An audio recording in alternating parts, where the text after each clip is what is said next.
Once again, it's time to brawl. Hi, and welcome to the Monday Fantasy Basebrawl presented to you by Levitra and CBSSports.com. I'm Amber Wilson. It was another action-packed week in fantasy baseball with a lot of old faces ending up in new places. But we'll start off the show talking about the people who come in to close games. After making only 14 starts from 2005 to 2007, Kerry Wood moved to the end of the Cubs bullpen with much success this season. Wood piled up 24 saves and was named to the All-Star team in his first year as a full-time closer with the Cubs, but a blister on his right index finger kept him out of action during the game and now will force him to the disabled list. So one of the best setup men in baseball will change roles as the Cubs closer. Carlos Marmol, who earned 3 saves this season, will have the opportunity to pick up a couple more while Wood is on the shelf. Wood is eligible to come off of the DL July 27th, the day before the Cubs open a critical series versus the rival Brewers. With Takashi Saito on the DL in Los Angeles, Jonathan Broxton has been closing games for the Dodgers. Broxton picks up 2 saves in his first 2 chances as the closer this weekend versus the Diamondbacks. The 100-mile-per-hour fastballer is a must-add if you need relief pitching help. When it came time for the 2008 Midsummer Classic at Yankee Stadium, 2-time All-Star Richie Sexson found himself unemployed. Mired in a slump that has seemed to last his entire stay in Seattle, the Mariners released the first baseman before the break, but Sexson reemerged in the Bronx as the Yankees picked him up to balance their left-handed heavy lineup. He started 1 game for the Bombers against Oakland, going 1 for 3 and driving in a run, but will only play against lefties in a semi-platoon with Jason Giambi. Fantasy owners will have to look to matchups to see when the Yanks face a good amount of southpaws to get Sexson in their lineups, of course. All right, when we come back from the break, our experts are going to take a look and answer your email questions, so don't go anywhere. Welcome back to Fantasy Baseball, and as you can see, Eric Mack is finally back from his All-Star break. What was that, like 30 days? Oh, 10-day rehab assignment. 10-day rehab assignment. What'd you do on your All-Star break? Absolutely nothing. No home run derby for you? No, just unless you count softball home run derbies. He is the softball home run king. Let's get to the emails. Question number 1. In our league, we have a redshirt rule with our minor leaguers. It's less than 250 at-bats or 100 innings. I have Connor Jackson and Lyle Overbay, and we start 2. Should I burn the red shirt in favor of Chris Davis or Lyle Overbay? Yeah, I think this is absolutely a move you have to make because Chris Davis is mashing, and he's probably going to exceed those at-bat limit anyway. Hank Blalock has returned as a third baseman. Davis can play first base full-time, DH when he's not playing first base, and he can absolutely mash. This is a guy who's going to hit 35-plus homers annually in the major leagues.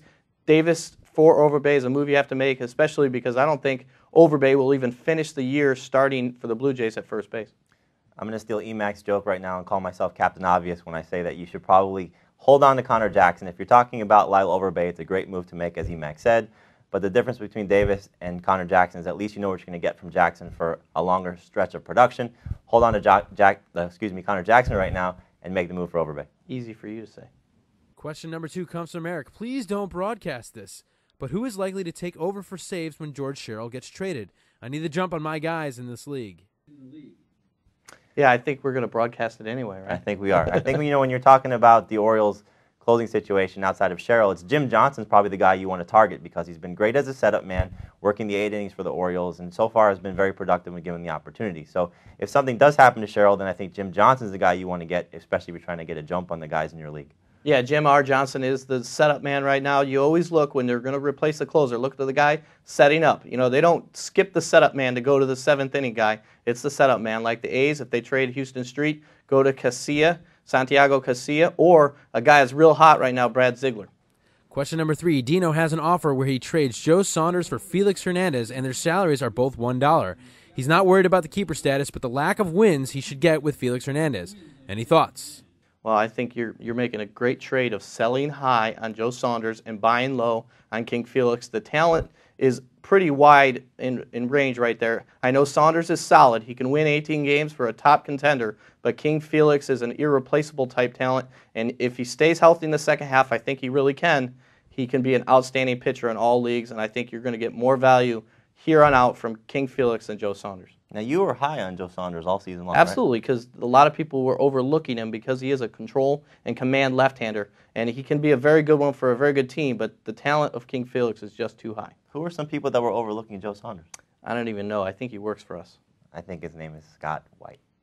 Last question comes from Gilligan. When it comes to fantasy playoffs, how much luck is involved in the first round when your opponent's better starters get 2 starts? Well, I think obviously it is frustrating in head-to-head fantasy leagues. It happens every year. It happens to me every year. You run into just a buzzsaw in that one week. There's nothing you can do about it, really. What you got to do in your leagues is just structure your league so you get your buy-in for making the playoffs. Making the playoffs should be your goal every year, and just see what happens. Probably the only thing you can do to prevent for something like this, outside of what Emac said, which he's 100% right, because there's really nothing you can do. But maybe before the playoffs start, if there's a guy that you see is going to have 2 starts in that particular week, and you think he has a chance to be good, like this week, for example, Josh Banks starting twice for the Padres. If he's available, pick him up, just because, again, in head-to-head leagues, when you have 2 starts, it's not a bad thing to throw him out there if you have a marginal starter to replace him with. But other than that, really, it's just cross your fingers and hope that these guys don't really kill you in those 2 starts that week.